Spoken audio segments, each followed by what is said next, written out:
తొలి వెలుగు ఈ పేపర్లో కాంగ్రెస్లోకి పోదాం అన్న ఒక హెడ్డింగ్ చూడవచ్చు.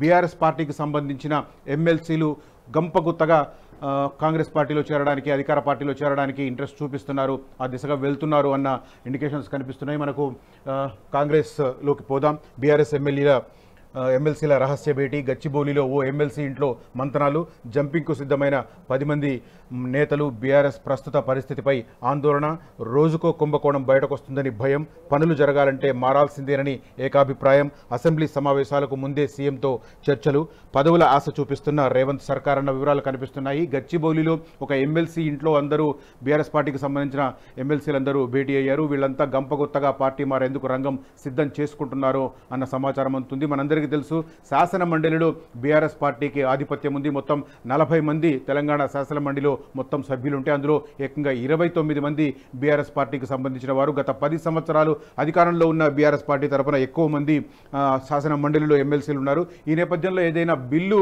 అసెంబ్లీలో ఆమోదం పొంది అది శాసన మండలికి వెళ్లాల్సి వస్తే అప్పుడు అధికార పార్టీ కాంగ్రెస్ పార్టీకి ఇబ్బందికరమైన పరిస్థితులు ఉత్పన్నమయ్యే అవకాశం ఉంది. కాబట్టి శాసన మండలిలో బీఆర్ఎస్ పార్టీ ఆధిపత్యాన్ని తగ్గించేందుకు కాంగ్రెస్ పార్టీ ప్రయత్నం చేస్తుంది. ఇందులో భాగంగా కొంతమంది ఎమ్మెల్సీలకు గాలం వేస్తుంది అన్న వివరాలు కనిపిస్తున్నాయి. కొంత పదవులు ఆశ చూపి కొంతమందిని లాగే ప్రయత్నం చేస్తున్నారని.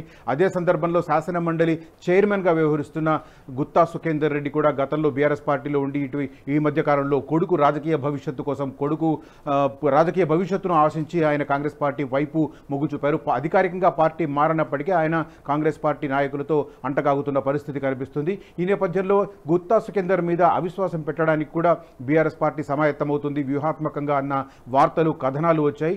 ఆ నేపథ్యంలోనే ఇప్పుడు ఎమ్మెల్సీలందరూ గచ్చిబౌలిలో భేటీ అవ్వడం అనేది ఇంట్రెస్టింగ్ డెవలప్మెంట్గా కనిపిస్తుంది. శాసన మండలిలో బీఆర్ఎస్ బలం తగ్గించేందుకు కాంగ్రెస్ పార్టీ వేగంగా పావులు కదుపుతోంది. ఇందుకు సంబంధించి ఓ కీలక నేతకు బాధ్యతలు అప్పచెప్పినట్టు తెలుస్తోంది. శాసన మండలిలో మొత్తం 40 మంది సభ్యులు ఉండగా అందులో 29 మంది బీఆర్ఎస్కు చెందిన వారే ఉన్నారు. కాంగ్రెస్కు 4, బీజేపీ 1, ఎంఐఎం 2, ఇండిపెండెంట్లు, ఉపాధ్యాయ సంఘాలకు చెందిన వారు 2 ఉండగా గవర్నర్ కోటా కింద మరో 2 స్థానాలు ఖాళీగా ఉన్నాయి. వీరిలో దాదాపు 10 మంది ఎమ్మెల్సీలు కారు దిగేందుకు రెడీ అయిపోయారని తెలుస్తోంది. ఇటీవల గచ్చిబౌలిలోని ఓ ఎమ్మెల్సీ నివాసంలో రహస్యంగా భేటీ అయినట్లు తెలుస్తోంది. అనంతరం సమీపంలోని ఫంక్షన్ హాల్లో జరిగిన ఓ దావత్కు అందరూ కలిసి అటెండ్ అయ్యారని తెలుస్తోంది.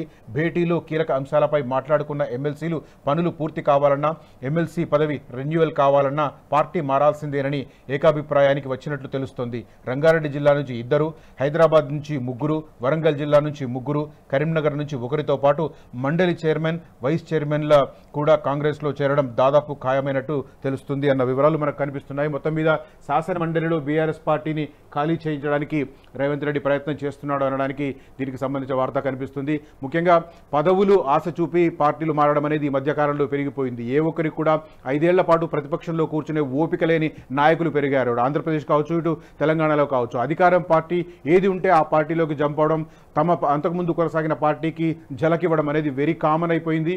ఈ నేపథ్యంలో అసలు ఎవరికి ఏ నాయకుడికి క్రెడిబిలిటీ ఉంది అన్న చెప్పడానికి వీల్లేని పరిస్థితి ఏర్పడుతుంది. ఇప్పుడు తాజాగా ఎమ్మెల్సీలు కూడా అదే బాటలో ప్రయాణిస్తున్నారని చెప్పి మనకు తొలి వెలుగు ఈ పేపర్లో ప్రధానంగా తెలుస్తుంది. అసలైన తొలి వెలుగు. ఫాలో వాట్సాప్ @తొలి వెలుగు అఫీషియల్.